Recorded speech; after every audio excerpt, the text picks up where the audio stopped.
नमस्कार। राजस्थान दोपहर में आप सभी का स्वागत है। मैं हूं आपके साथ सृष्टि शुक्ला। रुक कर लेते हैं खबरों का। खबर रावतसर से है, जहां ब्लॉक स्तरीय जन सुनवाई का आयोजन किया गया। जिला कलेक्टर नथमल डिडेल ने पंचायत समिति परिसर जनता की समस्याएं सुनी। इस दौरान जिला कलेक्टर ने अधिकारियों को निर्देश भी दिए। जिला कलेक्टर ने कहा कि ब्लॉक स्तर पर आई परिवेदनाओं का ब्लॉक स्तर पर ही निवारण किया जाए, ताकि लोगों को जिला मुख्यालय नहीं जाना पड़े। आपको बताते चले कि जिला कलेक्टर की जनसुनवाई के दौरान शहरी इलाकों में बिजली पानी की समस्याओं के अलावा नशे की रोकथाम को लेकर के भी समस्याएं रखी गई। समस्या जानने के बाद जिला कलेक्टर ने संबंधित अधिकारियों को जल्द से जल्द समस्या के निवारण करने के निर्देश जारी कर दिए हैं।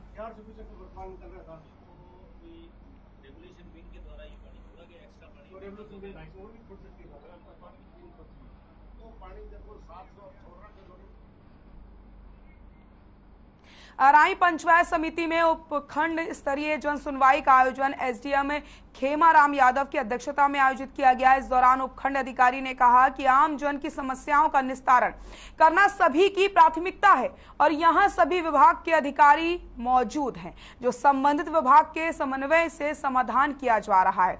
वहीं जन सुनवाई में राजस्व अतिक्रमण, पानी, बिजली, सड़क, बैंक, चिकित्सा, खाद्य सुरक्षा और सामाजिक सुरक्षा से जुड़े मामलों का निस्तारण किया गया। इस दौरान प्रशासनिक लोग भी मौजूद रहे।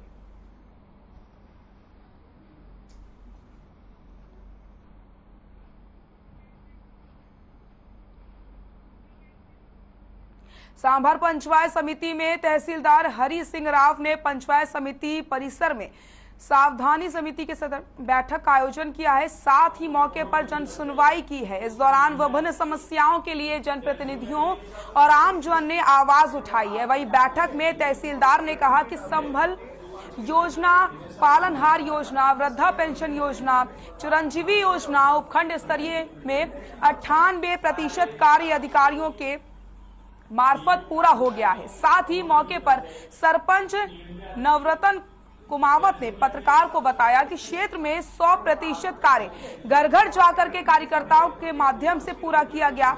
इस मौके पर प्रशासनिक विभाग के अधिकारी भी मौजूद रहे।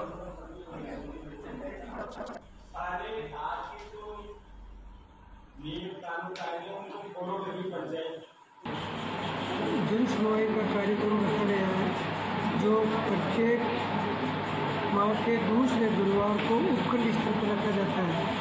ये माननीय मुख्यमंत्री महोदय के आदेशानुसार उपखंड स्तर पर जन सुनवाई करनी होती है, जिसमें ज़्यादा से ज़्यादा आम जन की समस्याओं को सुना जाता है। गंगानगर के सूरतगढ़ में विद्युत उत्पादन मजदूर यूनियन इंटक का धरना 116वें दिन भी जारी रहा। इसी कड़ी में आक्रोशित कर्मचारियों ने अर्धनग्न प्रदर्शन करके रोष प्रकट किया। आपको बताते चले, सूरतगढ़ तापीय परियोजना में साल 1997 से 98 में नियुक्त 170 तकनीकी कर्मचारियों को टाइम बॉन्ड पदोन्नत किया गया था, जिसको देने की मांग को लेकर के तकनीकी कर्मचारी धरना दे रहे हैं। मजदूर यूनियन के प्रदेश महामंत्री श्याम सुंदर शर्मा ने कहा कि 24 सालों से पदोन्नति से वंचित हैं। 170 तकनीकी कर्मचारी पिछले 116 दिनों से गांधीवादी तरीके से आंदोलन कर रहे हैं।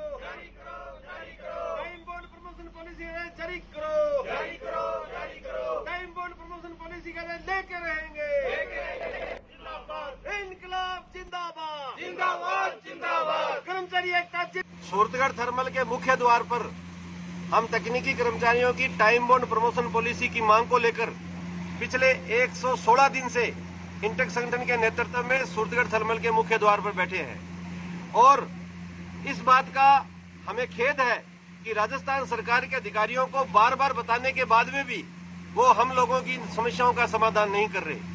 और हम लोगों ने उनको बताया कि हमारे सूरतगढ़ थर्मल में हमसे जूनियर जो 2012 में सूरतगढ़ थर्मल में नियुक्त हुए थे, उनको टाइम बॉन्ड प्रमोशन पॉलिसी का लाभ देते हुए हमसे सीनियर बना दिया, बल्कि हम उनसे कम से कम 10 साल सीनियर हैं।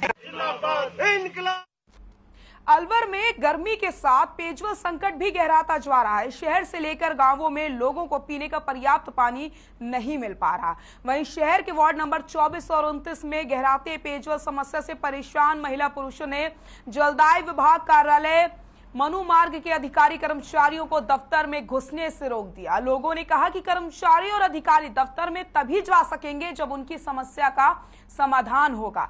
वहीं पार्षद सीताराम चौधरी समेत अन्य पार्षदों के नेतृत्व में लोगों ने प्रदर्शन भी किया है।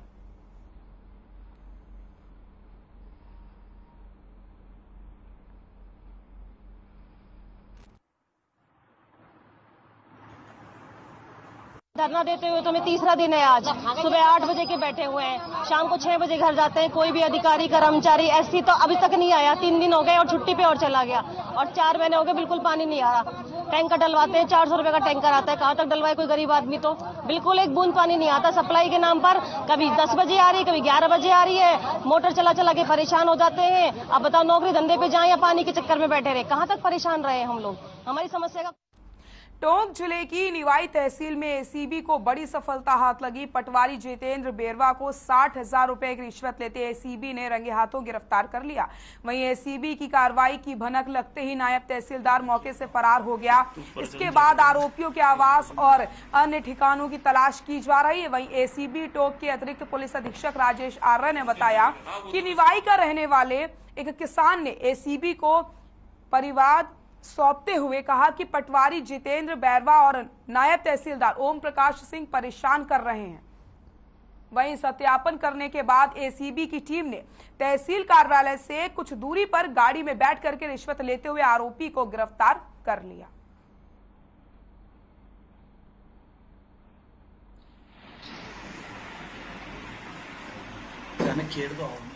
तू परजन एक परिवादी है निवाई इलाके का, इसने शिकायत दी थी ब्यूरो में कि एक पटवारी उससे 1.5 लाख रुपए डिमांड कर रहा है। इसका एक वाद चल रहा है इसी कोर्ट में।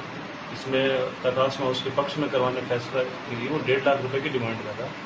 और नायब तहसीलदार कोटा शहर में इन दिनों कई इलाकों में सीवरेज का काम चल रहा है। ठीक से मॉनिटरिंग नहीं होने की वजह से ठेकेदार मनमाने तरीके से काम भी कर रहे हैं, जिससे आम जनता को परेशानियों का सामना करना पड़ रहा है। ताजा मामला 332 सुभाष सर्किल के इलाके का बताया जा रहा है, जहां सीवरेज लाइन डालने के लिए 15 दिन पहले डामर बनाई गई थी। नई सड़क को ठेकेदार ने जेसीबी से खुदवा दिया। स्थानीय लोगों की इसकी भनक लगी तो उन्होंने इसका विरोध जताया। पार्षद के साथ मिलकर के काम बंद करवा दिया गया। वहीं जब इसकी शिकायत नगर विकास न्यास यूआईटी से की गई तो अधिकारियों ने संतोषजनक जवाब भी नहीं दिया। तो 15 दिन पहले ही सड़क बनवाई गई थी, जिसे खुदवा दिया गया है। तस्वीरें भी आप देख सकते हैं, जिसके बाद यहाँ पर लोगों में गुस्सा देखने को मिल रहा है और जो काम हो रहा था उसे रुकवा दिया गया है। मेरी बात सुनो, ड्राइंग ये बताइए कि डामर के बाद तुम काम करो। तो सीवरेज के लिए ठेकेदार ने सड़क को खोद दिया। सड़क अभी कुछ दिन पहले ही बनाई गई थी। ये तस्वीरें आप देख सकते हैं किस तरीके से यहाँ पर जो ठेकेदार है वो अपनी मनमानी पर उतारू हो चुके हैं और जहां उनका मन करता है वो वहां पर गड्ढे खुदवा देते हैं। लेकिन उन्हें इससे लेना देना नहीं है कि आम आदमी को किस प्रकार से परेशानियों का सामना करना पड़ेगा। ऐसे में आम आदमी ने, जो जनता थी वहां की, उन्होंने विरोध जताया और जो काम हो रहा था सीवरेज का उसे यहां पर रुकवा दिया गया है। लेकिन बड़ी बात यह है कि अधिकारियों से भी संतोषजनक जवाब अभी तक लोगों को नहीं मिला है। यूआईटी द्वारा सीवरेज कंपनी जो सीवरेज डाल रही है, इसने यूआईटी ने 15 दिन पहले डामर करा है और आज सीवरेज वाले इसको खोदने के लिए आ गए, सीवरेज लाइन डालने के लिए सुभाष सर्किल से लेकर सिंगाड़ा पार्क तक। जब इनको लाइन डालनी थी तो पहले ही लाइन डालनी थी। 15 दिन पहले मेरे 2 महीने पहले इनसे चर्चा हुई थी कि भाई जो भी आपको सीवरेज का काम करना है वो 2 महीने पहले ही कर लो, ताकि डामर होने से पहले सीवरेज वगैरह जहाँ आपको जोड़नी है, सीवरेज लाइन डालनी है, वो सीवरेज लाइन डाल लें। उसके बाद खोदने कोई भी किसी को भी खोदने नहीं दिया जाएगा डामर। उसके बाद आज ये चुपचाप आके राज खुदाई चालू कर दी इन्होंने। तो यहाँ के मोहल्लों के जो निवासी हैं उन्होंने विरोध किया और आज ये काम बंद करा दिया। खबर नोहर के गांव भगवान से है, जहां बीते दिनों जम्मू कश्मीर में बैंक मैनेजर विजय कुमार बेनीवाल की हुई हत्या के चलते गांव के युवाओं ने मृतक मैनेजर की मधुर स्मृतियों को याद करते हुए निर्जला एकादशी के मौके पर गांव के मेन बस स्टैंड पर ठंडे मीठे पानी की छबीली लगाई और राहगीरों को पूरे दिन ठंडे पानी की सेवा दी थी। इस कार्यक्रम में गांव के युवाओं ने काफी संख्या में हिस्सा लिया। वहीं युवाओं ने बताया कि बैंक मैनेजर विजय कुमार बेनीवाल की मधुर स्मृतियां को याद करते हुए ये कार्यक्रम आयोजित किया गया था।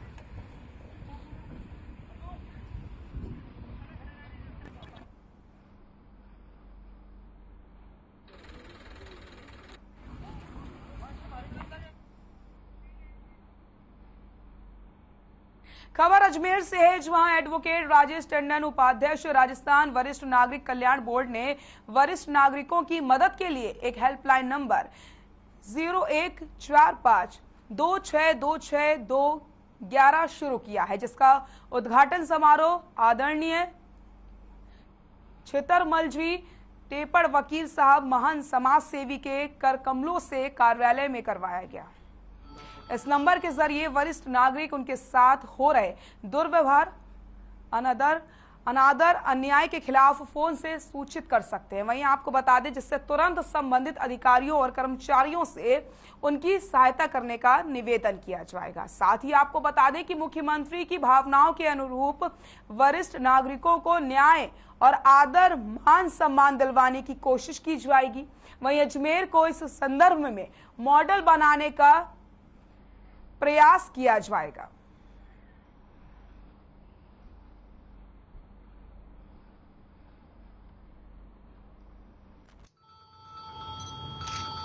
राजस्थान के माननीय मुख्यमंत्री जी ने, उनके दिमाग में एक वेदना थी कि वरिष्ठ नागरिकों का जो सम्मान होना चाहिए, मान होना चाहिए, वो नहीं हो पा रहा। उनका अनादर होता है, विभागों में जा करके उनका अनादर होता है। तो उस संबंध में उन्होंने वरिष्ठ नागरिक कल्याण बोर्ड का गठन किया। वरिष्ठ नागरिक कल्याण बोर्ड का गठन किया तो उन्होंने मुझे एक महती जिम्मेदारी कार्यकारी उपाध्यक्ष बना के दी। मैंने ये देख करके कि अजमेर में, जैसे मैंने मालूम किया कि एसडीओ को पूरी पावर है कि वो कोई भी वरिष्ठ नागरिक उसके पास आता है, उसका मुकदमा दर्ज करे। उसकी बहू ने या किसी ने भी, पड़ोसी ने, किसी ने भी उसको तंग किया हो, वो तंग करने का वो मुकदमा दर्ज करके पुलिस को भेजे। रियाबड़ी से लव जिहाद का मामला सामने आया, जो एक युवक विवाहिता को भगाकर ले जाता है, जिसको लेकर के रियाबड़ी कस्बे को पूरी तरीके से बंद कर दिया गया। सुबह 9 बजे मेला मैदान में सैकड़ों की संख्या में ग्रामीण इकट्ठे हो जाते हैं, जहां ग्रामीणों की आम सभा होती है। ग्रामीणों ने मांग करी है कि नागौर डीएम और एसपी को मौके पर बुलाया जाए। वहीं मौके पर 5 थानों का जाब्ता मौजूद रहा।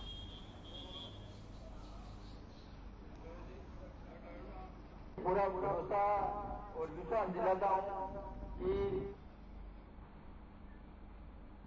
चित्तौड़गढ़ के भदेसर क्षेत्र के सुखवाड़ा में हैरान कर देने वाला मामला सामने आया, जहां पर जयपुर से उदयपुर जा रही रोडवेज की एक वॉल्वो बस के ब्रेक फेल हो जाने के बाद चालक ने अपनी जान की परवाह न करके सूझबूझ कर का परिचय देते हुए ड्राइवर साइड से बस को आगे जा रहे ट्रक के पीछे से टक्कर मार दी। इस दौरान ड्राइवर गोवर्धन सिंह के पेट में स्टीयरिंग घुस जाती है और उसे निकालने में काफी मशक्कत करनी पड़ी। वहीं इस घटना में परिचालक राम फूल के साथ 2 अन्य यात्री भी घायल हुए हैं, जिन्हें इलाज के लिए जिला राजकीय चिकित्सालय लाया गया। डॉक्टरों ने बताया कि चालक की हालत गंभीर देखते हुए उसे उदयपुर रेफर कर दिया गया है। वहीं सूचना पर पुलिस ने जिला अस्पताल पहुंचकर रोडवेज कर्मचारियों और यात्रियों का हालचाल भी जाना है।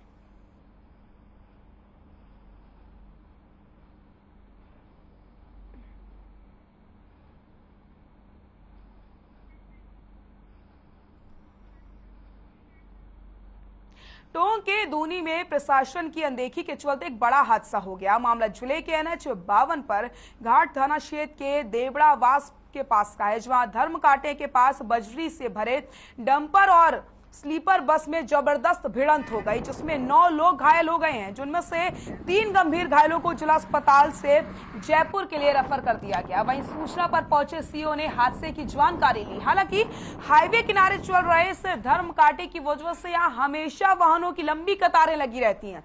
इस कांटे को लेकर के कई बार स्थानीय लोगों ने विरोध किया है, लेकिन आज तक किसी भी प्रकार से कोई कार्रवाई नहीं करी गई है।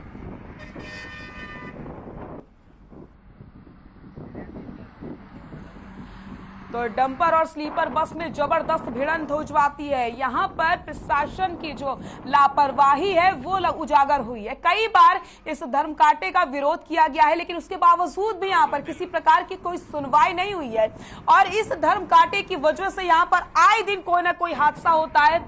9 लोग इस हादसे में घायल हुए हैं, 3 की हालत गंभीर बनी हुई है। तो आए दिन जिस तरीके से हादसे हो रहे हैं उसका जिम्मेदार यहाँ पर कौन है, इसको आप बखूबी समझ सकते हैं, क्योंकि प्रशासन से कई बार इसकी शिकायत की गई है कि इस धर्म कांटे की वजह से आए दिन यहाँ पर वाहनों की लंबी कतारें लगी रहती हैं, उसके बावजूद भी लगातार हादसे हो रहे हैं।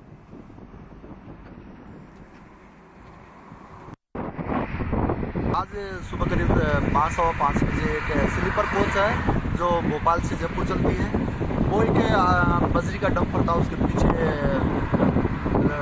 रुकने से दुर्घटनाग्रस्त हो गई थी। उसमें करीब 7-9 आदमी इंजर्ड हुए थे, जिनमें 7 का फर्स्ट एड करवा कर रवाना कर दिया, 2 की थोड़ी सी सीरियस स्थिति थी, जिनको टॉक रेफर किया।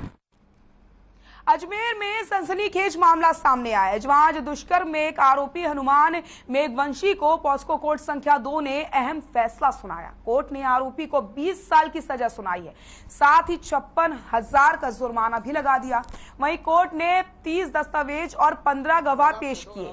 जानकारी के मुताबिक 21 अगस्त 2020 को जिले के सराना गांव में हनुमान मेघवंशी ने 14 वर्षीय नाबालिग लड़की के साथ दुष्कर्म किया था।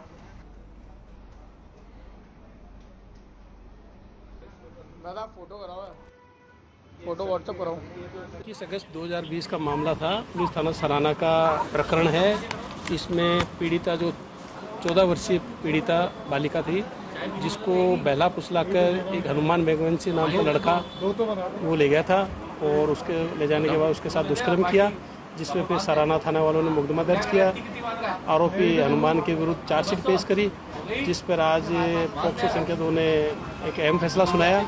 इसमें हनुमान मेघवंशी को 20 साल की सज़ा सुनाई है और इसमें हमारी जो अभियोजन की ओर से है कुल गवाह हो गए, 30 दस्तावेज पेश हुए हैं और 15 गवाह पेश हुए हैं।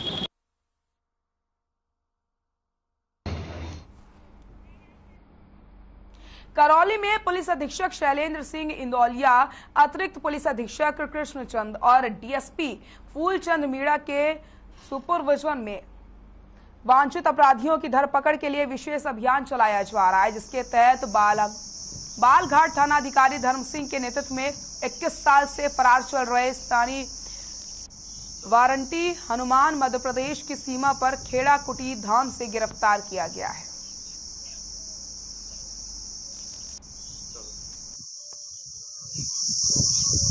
थाना बालघाट पुलिस द्वारा 21 साल से फरार एक स्थायी वारंटी हनुमान गुर्जर को गिरफ्तार किया गया है। स्थायी वारंटी हनुमान गुर्जर अपनी पहचान छुपाने एवं पुलिस से बचने के लिए सवाई माधोपुर एमपी श्योपुर की सीमा पर एक मंदिर में साधु के वेश में रह रहा था, जिसको थाना बालघाट के एसआई नरेंद्र एवं उसकी टीम द्वारा अथक प्रयासों से गिरफ्तार किया गया।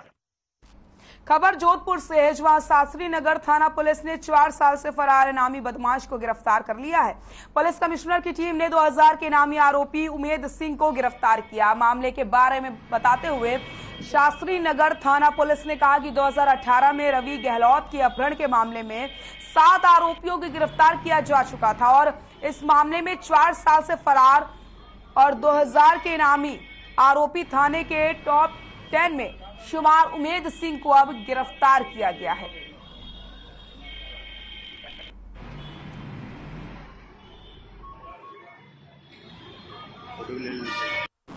वर्ष 2018 का एक पेंडिंग मुकदमा था, जो मुकदमा रवि गहलोत ने कराया था 7-8 लोगों के खिलाफ, कि उसको यहाँ सिंधी कॉलोनी सिटी प्लाजा के पास में जबरदस्ती एक i20 कार में धक्का देके बिठा दिया और उससे 80,000 रुपये लूट लिए और उसको फिर दूर ले जाके कहीं छोड़ दिया गया।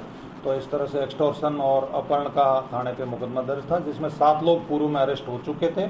8वां आरोपी जो उमेद सिंह नाम से है, वो उमेद सिंह वांछित चल रहा था, 2018 से 4 सालों से फरार था, जो थाने में 299 सीआरपीसी के तहत मफरूर घोषित कर रखा था। वो थाने के टॉप 10 चयनित अपराधियों में भी था और इनामी अपराधी भी था। डीसीपी साहब वेस्ट की तरफ से इस उमेद सिंह की गिरफ्तारी पे 2000 रुपये का इनाम भी घोषित कर रखा था। ये उमेद सिंह जो है वो, इसके पिता का नाम चंद्रभान सिंह राव है और मूल रूप से लूणी का रहने वाला है। वर्तमान में कर्मावास समदड़ी में रहता है। तो अभी मुखबिर से इसके कोई ठिकाने का पता लगा था और हमारी टीम ने जाके इसको दस्तयाब किया। रामगंज मंडी में पुलिस को बड़ी सफलता हाथ लगी है। मामला शहर थाना क्षेत्र का है, जहां पुलिस ने ट्रैक्टर ट्रॉली चोरी मामले का 24 घंटे में खुलासा करते हुए एक चोर को गिरफ्तार कर लिया। साथ ही मौके से चोरी किए गए ट्रैक्टर ट्रॉली को भी बरामद कर लिया गया है। मामले में थानाधिकारी मनोज कुमार ने बताया कि पीड़ित कालू लाल ने थाने में घर के आगे से ट्रैक्टर ट्रॉली चोरी होने का मामला दर्ज करवाया था। वहीं पुलिस ने मामले में संज्ञान लेते हुए आरोपी गोवर्धन को गिरफ्तार कर लिया। फिलहाल आरोपी को कोर्ट में पेश किया जाएगा।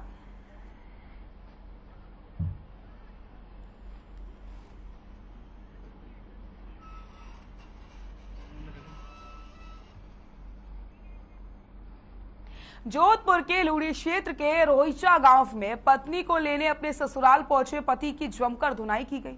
जानकारी के मुताबिक पत्नी को लाने के लिए पति अपने दोस्तों को लेकर गया था। वहीं पत्नी के पीहर पक्ष के लोगों से पहले तकरार हुई और फिर गांव वालों ने घेर कर युवकों को जमकर पीट दिया। सूचना पर पहुंची पुलिस ने हालात का जायजा लिया। पुलिस का कहना है कि संबंधों में चल रही खींचतान के बाद हुई समझौता वार्ता के दौरान झगड़ा बढ़ गया था और मारपीट शुरू हो गई थी। वहीं पुलिस का ये कहना है कि अभी तक किसी पक्ष ने मामला दर्ज नहीं कराया है। फिलहाल पुलिस मामले की जांच कर रही है।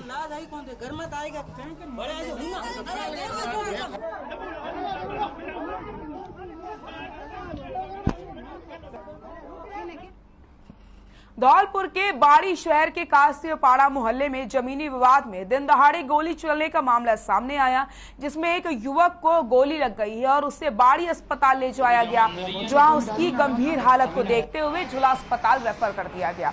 घायल पुनीत समाधिया ने बताया कि जैसे ही वो घर से निकला तो उसे 3 लोगों ने आकर घेर लिया था, जिन्होंने पहले ही उसे डंडों से पीटा था और बाद में गोली मारकर भाग गए थे। वहीं घायल युवक के पिता अशोक समाधिया का कहना है कि उनका परिवार के ही सुरेश समाधिया से जमीन को लेकर विवाद हुआ था, जिसमें आरोपियों ने उनके बेटे पर हमला कर दिया है। घटना की सूचना पुलिस को दे दी गई है।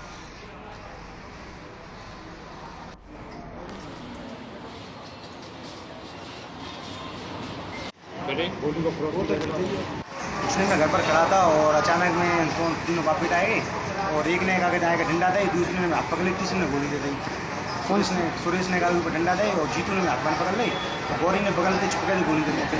घर से बाहर निकला था, सुरेश ने पकड़ लिया, जीतू ने पकड़ लिया, छोटे बच्चे ने, गौरी ने उसको गोली दे दी। मेरे बच्चे कोटा में बदमाशों के हौसले बुलंद नजर आ रहा है। मामला शहर के भामाशाह मंडी के पास का है, जहां कुछ बदमाशों ने एक युवक पर फायरिंग कर दी, साथ ही उस पर चाकू से ताबड़तोड़ हमले भी किए जाते हैं, जिसमें युवक दीपक वैष्णव गंभीर रूप से घायल है, जिसे इलाज के लिए मेडिकल कॉलेज अस्पताल में भर्ती कराया गया। सूचना पर पहुंची पुलिस ने घटनास्थल का निरीक्षण किया, साथ ही आसपास के सीसीटीवी फुटेज खंगाले हैं, जिसमें कुछ बदमाश दीपक वैष्णव पर हमला करते हुए नजर आए। फिलहाल पुलिस बदमाशों की पहचान करने की कोशिश कर रही है।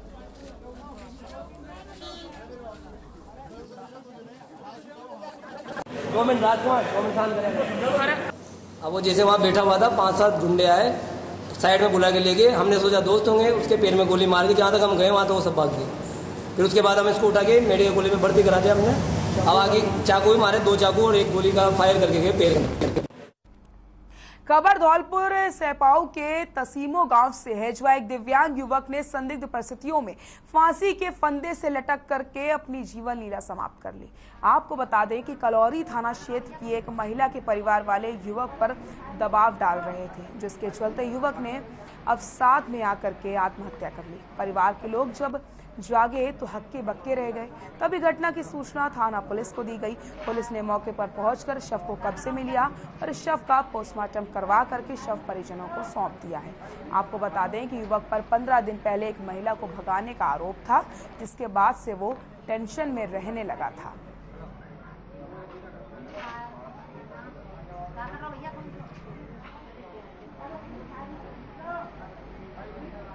रामगंज मंडी के निमाना रोड पर एक बुजुर्ग दिव्यांग ट्राईसाइकिल से जाते समय दुर्घटना का शिकार हो जाता है।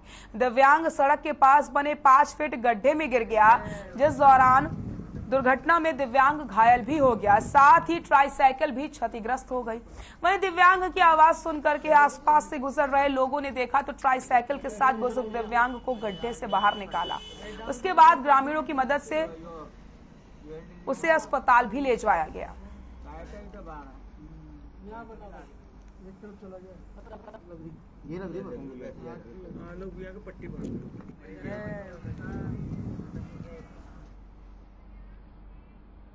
राजस्थान दोपहर में फिलहाल के लिए इतना ही। देखते रहिए हर खबर। नमस्कार।